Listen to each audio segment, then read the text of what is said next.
Dear students, welcome back. ये series का fourth lecture है जिसमें हम आर अगोर की बुक में जो एनवायरमेंट इंजीनियरिंग का चैप्टर है उसके क्वेश्चन नंबर 46 से लेके 60 तक कवर करेंगे। तो स्टार्ट करते हैं। क्वेश्चन नंबर 46 में दिया है कि नीचे जो स्टेटमेंट दिए हैं इनमें से इनकरेक्ट स्टेटमेंट को पिक करना है। तो पिछले क्वेश्चन में हमने फंक्शंस देखे थे कुछ स्लीपर के। उनमें था कि करेक्ट गेज पे होल्ड करके रखता है रेल को, फर्म और इवन सपोर्ट देता है रेल को, लोड है उसको इवनली डिस्ट्रीब्यूट करता है बैलास्ट में, और ये एक्ट करता है as a elastic medium between rails and ballast. अब हम देखते हैं क्वेश्चन के स्टेटमेंट्स। ए में दिया है कि मूविंग लोकोमोटिव है उसका लोड है उसको ट्रांसफर करता है। बी में दिया है कि act as a non elastic medium, तो ये तो इलास्टिक मीडियम होता है, तो ये स्टेटमेंट गलत हो गया।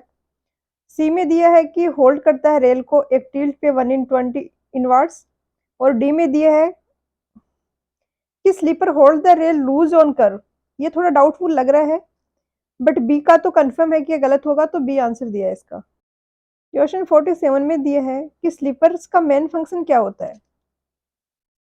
तो रेल्स को सपोर्ट करता है, ये रेल्स को करेक्ट गेज पे एक पर्टिकुलर डिस्टेंस पे फिक्स करके रखता है, होल्ड करके रखता है, और लोड को डिस्ट्रीब्यूट करता है बालास्ट को। तो डी होगा यहाँ पर। क्वेश्चन 48 में दिया है कि कौन सा टाइप का स्लीपर हम कहाँ पर प्रोवाइड करेंगे, तो ये डिसाइड करने के लिए कौन कौन से फैक्टर्स को कंसिडर करते हैं। तो फर्स्ट है कि उनका फिक्सिंग और रिमूवल इजी होना चाहिए।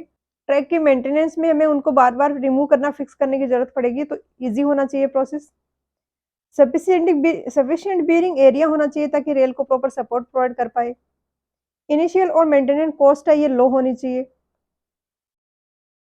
और इसमें स्ट्रेंथ होनी चाहिए कि लोड्स के अंडर वो एज ए बीम एक्ट कर पाए, क्योंकि स्लीपर है वो भी एज ए बीम ही है जिसमें ऊपर से पॉइंट लोड लग रहा है रेल का।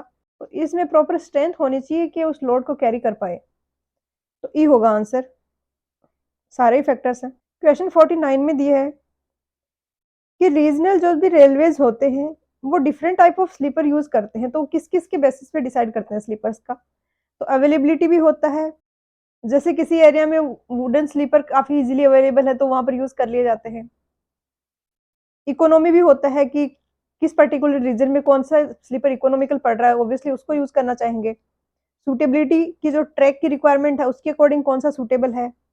डिजाइन जो है उस पर भी डिपेंड करता है, तो सारे ही है ये फैक्टर्स होते हैं डिसाइड करने में स्लीपर को, तो ई होगा आंसर। क्वेश्चन 50 में दिए है कि कौन से स्लीपर्स होते हैं जो कि एक आइडियल स्लीपर के रिक्वायरमेंट को फुलफिल करते हैं। तो आइडियल स्लीपर है उसके रिक्वायरमेंट है, पहला है कि कॉस्ट मिनिमम होना चाहिए, इनिशियल और मेंटेनेंस कॉस्ट। वेट है वो मॉडरेट होना चाहिए ताकि हैंडल हो सके कन्वीनियंटली। डिजाइनर और फास्टनिंग है वो ऐसा होना चाहिए कि इजीली फिक्स और रिमूव कर सकें। प्रॉपर बियरिंग एरिया होना चाहिए, गेज को प्रॉपरली होल्ड कर पाए ऐसा होना चाहिए। जो शॉक वगैरह आ रहे हैं लोडिंग के कारण उनको प्रॉपर वो एब्जॉर्ब कर पाए। और ट्रैक सर्किटिंग अगर कहाँ पे करनी है तो उसमें भी शॉर्ट सर्किट होने का इशू ना हो, जैसे मेटल के स्लीपर्स में होता है। तो वुडन स्लीपर है वो आइडियल स्लीपर माना जाता है क्योंकि उसमें ये सारी क्वालिटीज होती है, वो ऑब्जॉर्व करता है शॉक को। अगर वुड इजीली अवेलेबल है तो उसकी इनिशियल कॉस्ट भी लो होती है, वेट भी मॉडरेट होता है इसका। इनिशियली स्टार्टिंग में जब रेलवे ट्रैक का इन्वेंट किया गया तो वहां पर वुडन स्लीपर्स ही यूज किए जाते थे, और अभी तक यूज किए जाते हैं जहां पर भी अवेलेबल है वो प्रॉपरली, तो डी होगा आंसर। क्वेश्चन 51 में दिया है कि वुडन स्लीपर्स हैं इनकी लाइफ किस पे डिपेंड करती है। तो बहुत सारे फैक्टर्स हैं जिस पर ये डिपेंड करता है, जैसे क्लाइमेटिक कंडीशंस कैसी हैं, ट्रैफिक है उसकी इंटेंसिटी और नेचर क्या है। अगर कम ट्रैफिक है तो ज़्यादा होगी लाइफ। वुड की क्वालिटी कैसी है, पैकिंग का मेथड कैसा है, फास्टनिंग और प्रोटेक्शन कैसा है मैकेनिकल वेयर के अगेंस्ट। तो यहाँ पर डी होगा आंसर। क्वेश्चन 52 में दिया है कि बेस्ट वुड कौन सी है वुडन स्लीपर्स के लिए। तो साल और टीक है, इनमें अगर हम CSI कंपोजिट स्लीपर इंडेक्स देखें तो साल की वैल्यू ज़्यादा होती है, बट फिर भी टीक है वो सबसे बेस्ट वुडन स्लीपर माने जाते हैं। क्योंकि इनकी फंगल टिक्के और एंट्स वगैरह के लिए जो रेजिस्टिंग पावर होती है उनके अटैक के अगेंस्ट, वो काफ़ी अच्छी होती है। तो यहाँ पर डी आंसर होगा। क्वेश्चन 53 में पूछा है कि ब्रिज के जो गर्डर्स होते हैं, उन पे जो वुडन स्लीपर्स यूज़ करते हैं, वो जनरली किसके बने होते हैं? तो टीक है, इसको बेस्ट वुड माना गया है वुडन स्लीपर के लिए, बट ये काफ़ी कॉस्टली होता है, तो इसको स्पेसिफिकली कर्व पे ज़्यादा यूज़ किया जाता है, जहाँ पे ज़्यादा स्ट्रेंथ की रिक्वायरमेंट है, तो सी होगा इसका भी आंसर। क्वेश्चन 54 में दिया है कि बर्नेटाइजिंग जो करते हैं स्लीपर्स को प्रिजर्व करने के लिए, तो वो कौन से टाइप ऑफ स्लीपर्स पे किया जाता है? तो एक किया जाता है वुडन स्लीपर्स पे, जो वर्मिन्स हैं, वर्मिन्स होते हैं जो स्मॉल एनिमल्स जैसे कि रैट्स, जो कि अटैक कर देते हैं और डैमेज करते हैं टिम्बर के स्लीपर्स को। तो उनके रेजिस्टिंग पावर प्रोवाइड करने के लिए प्रिजर्वेटिव यूज़ किए जाते हैं। उन प्रिजर्वेटिव में होते हैं chloride of zinc solution, creosote solution और प्रेशर अप्लाई करते हैं, और सॉल्ट सॉल्यूशंस होते हैं bichloride of mercury salt solution के। तो इन मेथड्स में अगर हम chloride of zinc solution use कर रहे हैं, तो उसको बर्नेटाइजिंग बोलते हैं। तो ऑप्शन ए होगा यहाँ पर वुडन स्लीपर। तो नंबर ऑफ स्लीपर्स पर रेल लेंथ जनरली कितने प्रोवाइड करते हैं? तो ये n+4 टू n+7 होता है, जो वैल्यू होती है वो जनरली। तो यहाँ पर ऑप्शंस में देखें तो जो सबसे सूटेबल आंसर है वो ऑप्शन सी होगा। क्वेश्चन 56 में दिया है कि दो स्लीपर्स के बीच में पैकिंग डिस्टेंस जो प्रोवाइड करते हैं वो मिनिमम कितनी होनी चाहिए? कहीं पर भी हमें ट्रैक की स्ट्रेंथ ज़्यादा चाहिए होती है, हम स्लीपर डेंसिटी को बढ़ा देते हैं। पिछले क्वेश्चन में हमने देखा कि इस तरीके से हम स्लीपर डेंसिटी को रिप्रेजेंट करते हैं। एम है, वो उसकी लेंथ है रेल की। मान लिया कि 13 मीटर की कोई रेल है और उसमें अगर हम 18 स्लीपर प्रोवाइड कर रहे हैं, तो स्लीपर डेंसिटी है, उसको इस तरीके से रिप्रेजेंट करेंगे 13+5। अब स्ट्रॉन्ग ट्रैक बनाने के लिए हम स्लीपर्स को ज़्यादा पास-पास प्रोवाइड करा देते हैं, बट इसमें की एक लिमिटेशंस है कि वो प्रॉपर पैकिंग हो पाए ट्रैक की।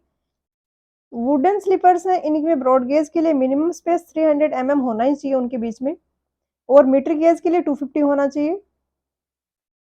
मेटल स्लीपर्स के लिए 380 होना चाहिए और 330 होना चाहिए मीटर गेज के लिए। अब यहाँ पर आंसर ऑप्शन सी दिया है, बट ये क्वेश्चन इनकम्प्लीट है। इसने यहाँ पर मेंशन नहीं किया है कि कौन से ट्रैक के लिए पूछा है और कौन से टाइप ऑफ स्लीपर के लिए पूछा है। क्वेश्चन 57 में दिया है कि वुडन स्लीपर है, उसकी स्टैंडर्ड डायमेंशन क्या होती है ब्रॉड गेज रेलवे के लिए? तो ये होती है 275 × 25 × 13। मीटर गेज के लिए ये होता है और नैरो गेज के लिए ये होता है। ये ऐसे क्वेश्चंस हैं जो एग्जाम में काफ़ी स्कोरिंग होते हैं, आप बार-बार प्रैक्टिस करके वैल्यूज़ को याद रख सकते हो, और एक तो ये टाइम बचाते हैं आपके एग्जाम में, और ऐसे क्वेश्चंस हैं ये जो कि कुछ सिलेक्टेड स्टूडेंट्स ही कर पाते हैं, तो लीड देते हैं आपको बाकी स्टूडेंट्स से ये। तो ए आंसर होगा यहाँ पर।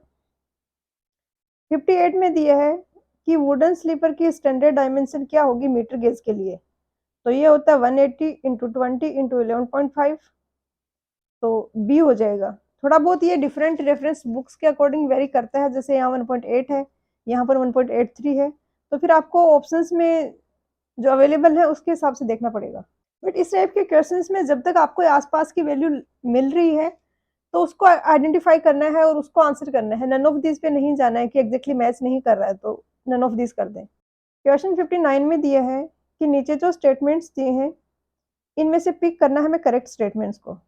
फर्स्ट में दिया है कि रेल्स को हम डायरेक्टली ले करते हैं हार्ड वुडन स्लीपर्स पे और फिक्स कर देते हैं स्पाइक से। तो वुडन स्लीपर दो टाइप के होते हैं, एक हार्ड वुड के बने हुए और सॉफ्ट वुड के बने हुए। हार्ड वुड में चाहे तो हम बेरिंग प्लेट यूज करते हैं, चाहे तो नहीं करते हैं। जो स्लीपर है उसको ऊपर डायरेक्टली हम रेल को फिक्स कर देते हैं स्पाइक से। और अगर सॉफ्ट वुड है तो हमें बेरिंग प्लेट यूज करनी ही होती है, हम डायरेक्टली रेल को वुड के ऊपर नहीं रखते, क्योंकि वो इतना हार्ड नहीं है और रेल है वो डैमेज कर सकती है स्लीपर को। बी में दिया है कि हार्ड वुडन स्लीपर्स होते हैं उनमें एडजिंग करते हैं। तो पिछले क्वेश्चंस में हमने काफी बार देख चुके हैं कि हार्ड वुडन के स्लीपर्स होते हैं तो वहां पे बेरिंग प्लेट प्रोवाइड कर सकते हैं या नहीं भी प्रोवाइड करें। अगर बेरिंग प्लेट नहीं प्रोवाइड कर रहे हैं तो हमें जो स्लोप देना है वो स्लीपर को ही देना पड़ेगा। हमें स्लोप क्यों देना है? क्योंकि कोनी ऑफ व्हील्स के कारण हमें रेल को इस तरीके से टिल्टेड पोजीशन में रखना है। तो हार्ड वुडन स्लीपर्स को एडजिंग करनी पड़ती है क्योंकि वहां पर बेरिंग प्लेट नहीं है, अदरवाइज हम उसको टिल्टेड कर देते। सी में दिया है कि सॉफ्ट वुडन स्लीपर्स पे बेरिंग प्लेट प्रोवाइड करते हैं, तो ये भी करेक्ट है। और डी में दिया है कि बुल हेडेड रेल्स के लिए चेयर्स यूज करते हैं, तो जो डबल हेडेड और बुल हेडेड रेल होती हैं, इनका नीचे का फेस है, ये बेस स्मूथ नहीं होता है, तो इसका प्रॉपर कॉन्टैक्ट नहीं बन पाता स्लीपर के साथ में। तो इस तरीके से एक ऐसे यूज़ करते हैं हम एक ऑब्जेक्ट, जिसको चेयर बोला जाता है। इसमें दोनों ऐसे जॉ बने हुए होते हैं दोनों साइड, जो कि होल्ड करके रखते हैं स्लीपर को। तो ये आंसर हो जाएगा यहाँ पर। ऐसी होती है ये बेयरिंग प्लेट। ये यहाँ पर फास्टनिंग के लिए स्पेस दिया गया है। इसके ऊपर हम रेल को रख देते हैं और इसके नीचे स्लीपर होता है। तो इस तरीके से वुडन स्लीपर है, अगर सॉफ्ट वुड का तो ये बेयरिंग प्लेट दी जाती है।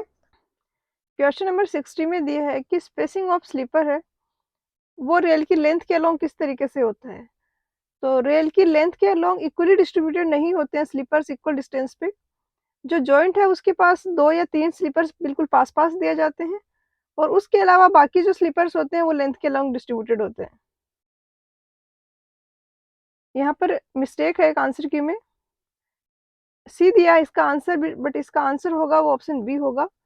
और ये पेज ऐड किया मैंने रेफरेंस के लिए, जो सतीश चंद्रा एंड एम अग्रवाल की बुक है, उसमें स्लीपर का जो चैप्टर है उस पर पेज नंबर 107 में ये मेंशन किया हुआ है यहाँ पर।